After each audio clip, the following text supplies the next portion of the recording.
This is Dr. Cal Shipley with a review of aortic valve replacement.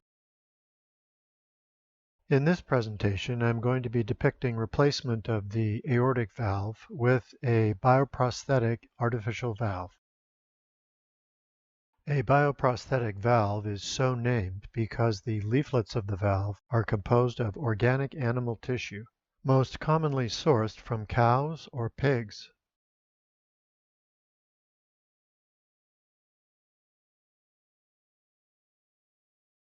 The leaflets are attached to a support, also known as a stent, made of metal or a plastic polymer.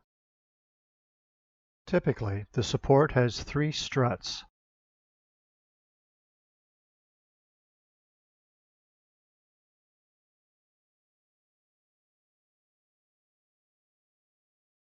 The struts allow attachment of the leaflets to the support so that the movement of the leaflets during opening and closure closely mimics those of a natural biological valve.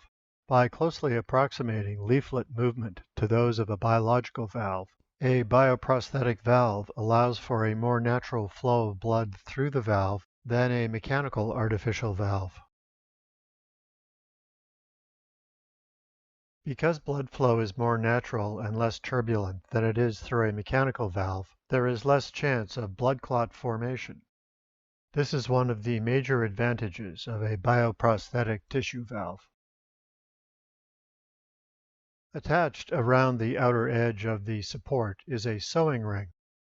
This is a soft, pliable structure typically made of polyester and is used to attach the valve with suture material to the annulus of the aorta. Now let's take a look at some of the anatomy involved with aortic valve replacement. The aorta is attached to the top of the left ventricle and receives freshly oxygenated blood for distribution to all bodily organs and tissues.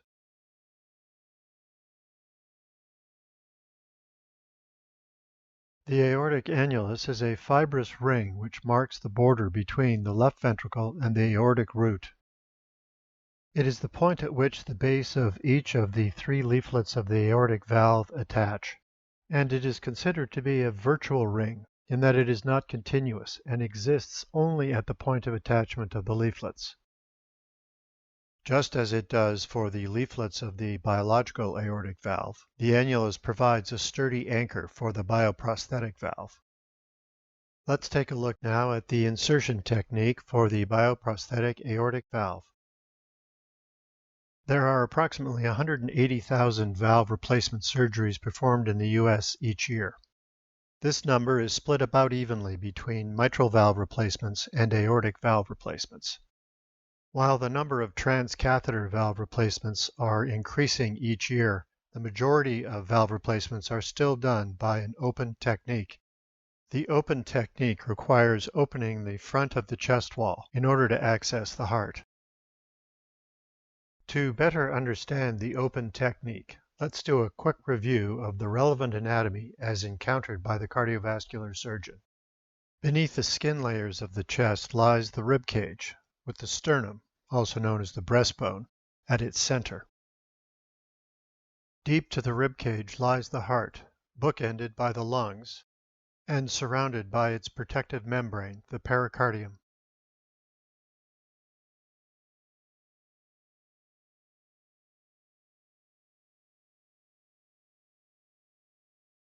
Viewing the heart in cross-section reveals the main pulmonary artery, a portion of which lies directly in front of the aortic root and valve.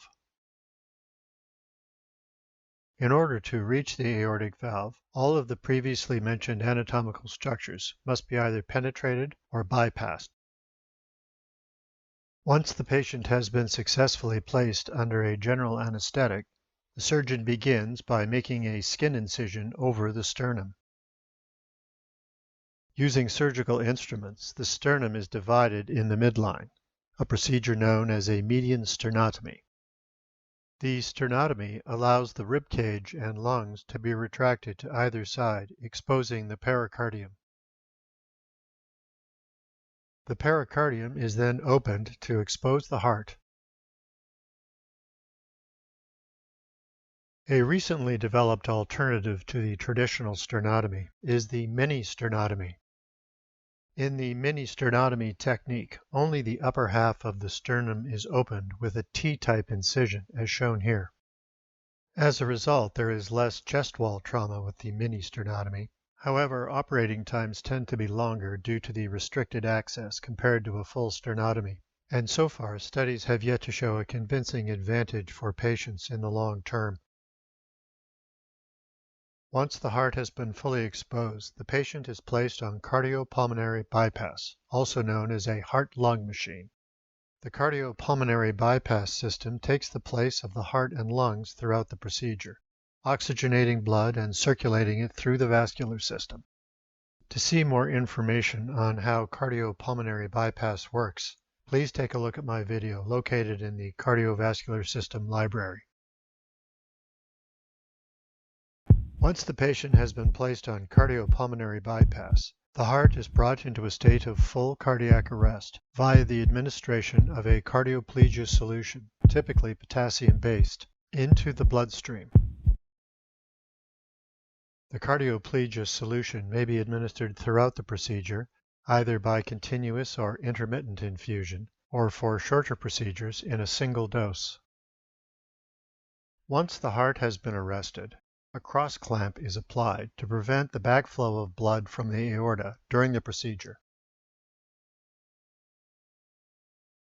The root of the aorta is exposed as it emerges from the left ventricle. The aorta is then surgically transected so that the leaflets of the aortic valve may be accessed. The aortic valve leaflets are removed, and the aortic root is now ready to be prepared for the insertion of the bioprosthetic valve. Here is a view looking down into the aortic root after the aortic valve leaflets have been removed and the annulus exposed. The sutures which will anchor the valve in place are placed circumferentially around the annulus.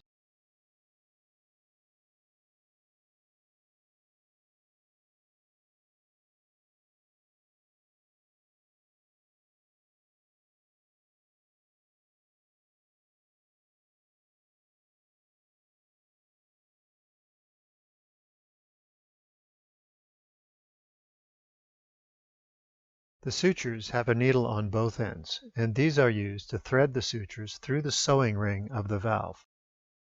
The valve is then repositioned down to the annulus.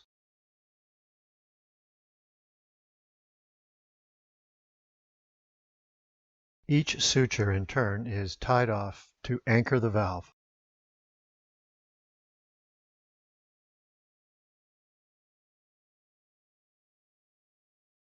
With this type of artificial valve, it is critically important that placement of the valve is such that none of the struts block the coronary ostia.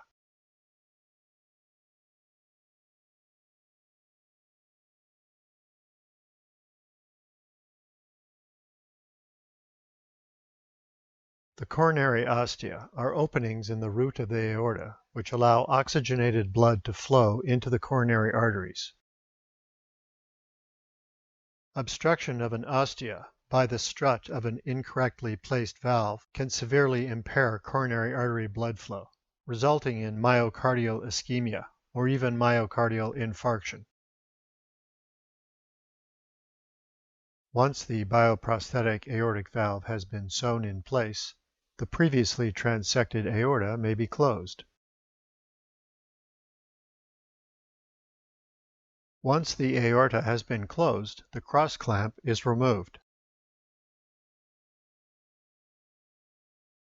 The removal of the aortic cross clamp allows blood to flow into the coronary arteries, and this usually stimulates spontaneous resumption of the heartbeat.